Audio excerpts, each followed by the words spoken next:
Chapter 6, Lesson 2, finishing up this set of notes with inverse functions and relations.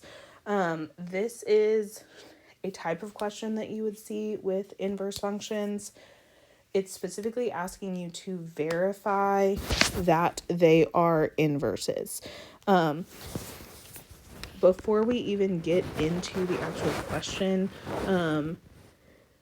when it's talking about verify, and there's a process to this that I will explain, but in order to verify that they are both inverses, they both have to equal x whenever you get your answer. And I will explain what that means as we work through this problem. So this is giving you a function for f and a function for g.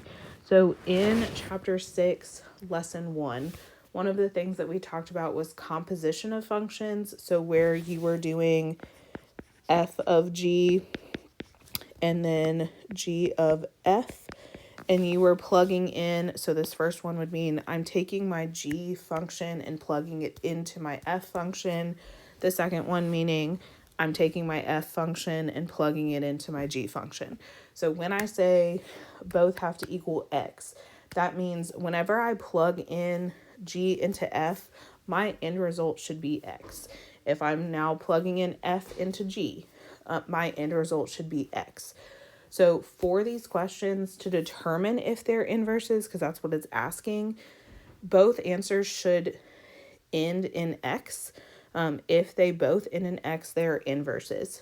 Please do not assume that just because f of g gives you x, that g of f is going to give you x. Sometimes that will happen. So you do have to solve both and show your work in order to actually prove and verify that they are indeed inverses of each other. Sometimes neither one of them will work. Sometimes one's going to give you x. Sometimes the other one's going to give you x plus 4. So if you get something like that, then they're not inverses.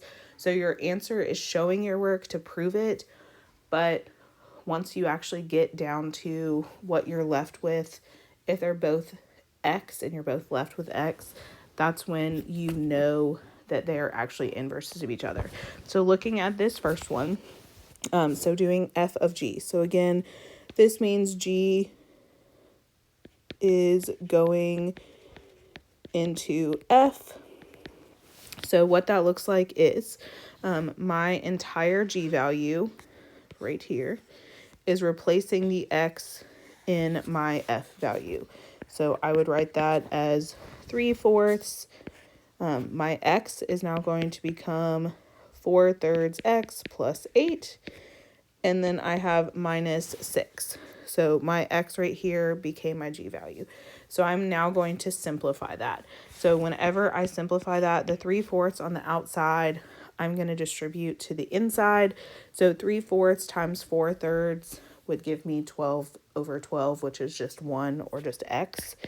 Then if I have 8 times 3/4, 8 times 3 in the numerator is going to give me 24, and then over 4, 24 fourths, or really 24 divided by 4 is going to give me 6 whenever I simplify that. So this would have originally given me 24/4, but when I divide that out, I'm going to get 6. So that's what I'm left with in parentheses, and then the minus 6 on the outside.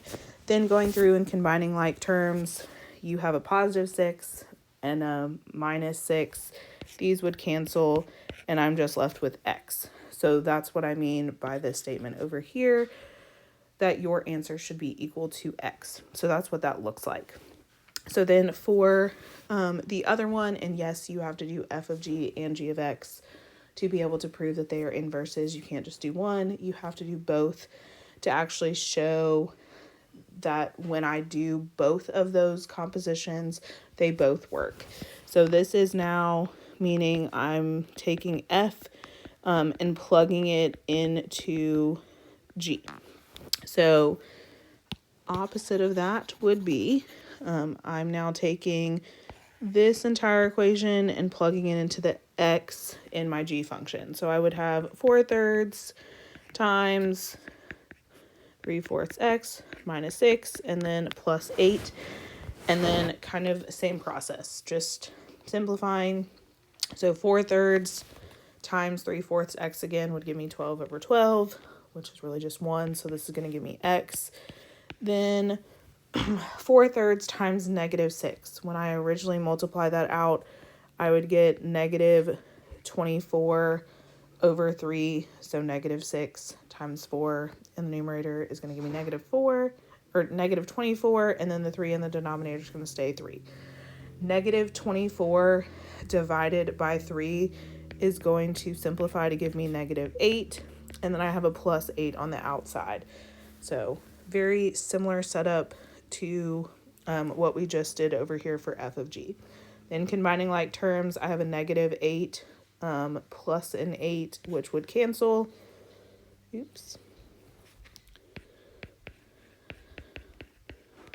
And then I am left with x. So because both of them simplify and equal x, this is how I know that yes, they are indeed inverses.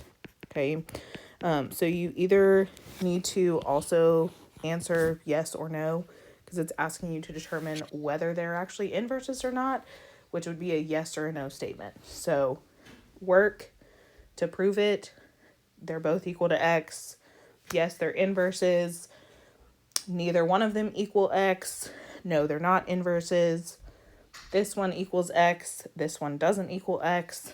No, they're not inverses, are kind of the way that your answers are going to look. So that is it for verifying inverse functions. So make sure you do both of those steps. Sometimes these letters might be different. It's still the same thing. Your book will kind of use F and H as well instead of just F and G. It's the same process. You're just plugging one into the other and then doing it again with the opposite way.